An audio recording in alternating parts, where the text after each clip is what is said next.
Presiden Amerika Serikat Donald Trump, ia menjadi Presiden Amerika Serikat pertama dan satu-satunya yang dimakzulkan 2 kali.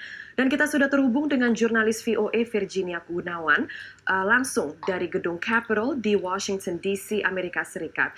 Selamat pagi waktu Jakarta, Virginia. Virginia, bagaimana perkembangan terkini pemakzulan Presiden Donald Trump dan seperti apa saja nih mekanisme pemakzulan Donald Trump kali ini? Ya, seperti yang tadi sudah Amelia sampaikan juga bahwa Presiden Trump ini jadi satu-satunya Presiden Amerika Serikat yang pertama kali dan satu-satunya yang dimakzulkan 2 kali oleh DPR Amerika Serikat ya, dengan pemungutan suara 232 anggota DPR yang menyatakan mereka setuju terhadap pemakzulan ini, di mana yang unik kali ini adalah 10 anggota DPR dari Partai Republik itu juga mendukung pemakzulan ini. Jika sebelumnya kita bandingkan dengan pemakzulan pertama Donald Trump itu bulat Partai Republik mendukung Donald Trump yang juga merupakan kandidat dari Partai Republik itu secara penuh, tapi kali ini 10 orang memutuskan untuk memakzulkan Donald Trump, termasuk Liz Cheney yang merupakan putri dari Dick Cheney, mantan wakil presiden Amerika Serikat waktu itu, dan ia juga salah satu tokoh penting di Partai Republik. Nah, 197 anggota DPR lainnya dari Partai Republik semuanya ini menyatakan mereka menolak pemakzulan ini, namun itu tidak mengubah hasil pemungutan suara dan pemakzulan ini berlanjut. Nah, pemakzulan di Amerika Serikat ini memang agak unik ya, karena dari hasil DPR ini tuntutan yang diberikan atas pasal pemakzulan itu adalah inciting insurrection atau melakukan atau memicu kejadian yang terjadi pada 6 Januari lalu. Nah, setelah adanya proses pemakzulan dan disetujui oleh DPR, tuntutan ini akan berlanjut ke Senat Amerika Serikat, di mana nanti Senat yang menentukan apakah Presiden Donald Trump ini dinyatakan bersalah atas tuntutan yang diberikan oleh DPR tersebut. Nah, untuk agar bisa dilengsarkan dari hasil dari pasal pemakzulan ini, butuh 2/3 anggota Senat itu menyetujui atau menyatakan bahwa Trump itu bersalah atas tuntutan yang diberikan. Nah, agak unik karena sekarang kan tinggal 7 hari di Amerika Serikat sebelum Donald Trump itu berhenti atau masa jabatannya berakhir, namun langkah ini masih terus dilangsungkan oleh DPR Amerika Serikat. Amelia.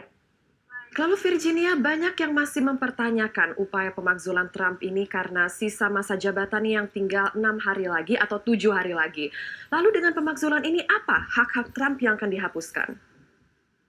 Ya, memang karena keunikan itu tadi, kalau misalnya kita lihat butuh Senat Amerika Serikat itu butuh berkumpul atau bertemu paling lambat itu tanggal 19 Januari. Kalau kita mengaca pada pemakzulan pertama Donald Trump itu memakan waktu 1 bulan, 2 minggu, dan 4 hari atau 50 hari gitu ya.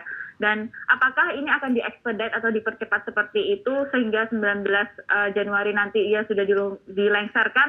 Belum tentu. Namun langkah pemakzulan ini tidak terhenti dan akan diteruskan sampai ke masa pemerintahan Joe Biden sekalipun Trump sudah tidak menjadi presiden lagi, karena ada beberapa privileges atau hak dari mantan presiden Amerika Serikat yang akan dicabut jika seorang presiden itu dilengsarkan dengan proses pemakzulan. Salah satunya adalah ditariknya stipend atau allowance mereka, semacam uang pensiun begitu, yang diberikan kepada mantan presiden Amerika Serikat. Lalu juga hak dia untuk memperoleh perlindungan dari pas pampres atau Secret Service Amerika Serikat itu juga dicabut. Dan yang paling penting atau yang paling di highlight dari para anggota DPR ini adalah kemungkinan Donald Trump untuk mencalonkan diri kembali atau menduduki posisi di federal atau menjadi calon presiden pada tahun 2024. Hal ini yang diinginkan, yang ingin dicabut dari hak seorang mantan presiden atau dari Donald Trump dengan dilakukannya pemakzulan ini. Amelia. Baik, lalu Virginia, bagaimana kondisi keamanan di Washington DC saat ini? Akankah kericuhan pekan lalu mempengaruhi inaugurasi Joe Biden? Ya, jika Anda lihat saat ini di belakang saya agak jauh dari Capitol Hill ya. Biasanya saya bisa dekat dengan Capitol Hill dengan jarak 100 meter, tapi sekarang kami dipukul mundur sekitar 300 meter dengan pagar yang cukup tinggi, sekitar 2 meter itu berdiri di belakang saya, dan Garda Nasional pun berjaga-jaga dengan barisan yang cukup rapat. Saat ini dari data yang diberikan ada sekitar 10.000 Garda Nasional yang sudah diaktifkan sejak tanggal 6 Januari lalu. Akhir pekan ini akan ditambahkan 5.000 Garda Nasional dari berbagai negara bagian di Amerika Serikat. Dan dari informasi yang kami dapatkan dari kepolisian Washington DC, total Garda Nasional yang akan diaktifkan pada hari inaugurasi atau pelantikan Joe Biden nanti akan ada 20.000 Garda Nasional yang berjaga-jaga.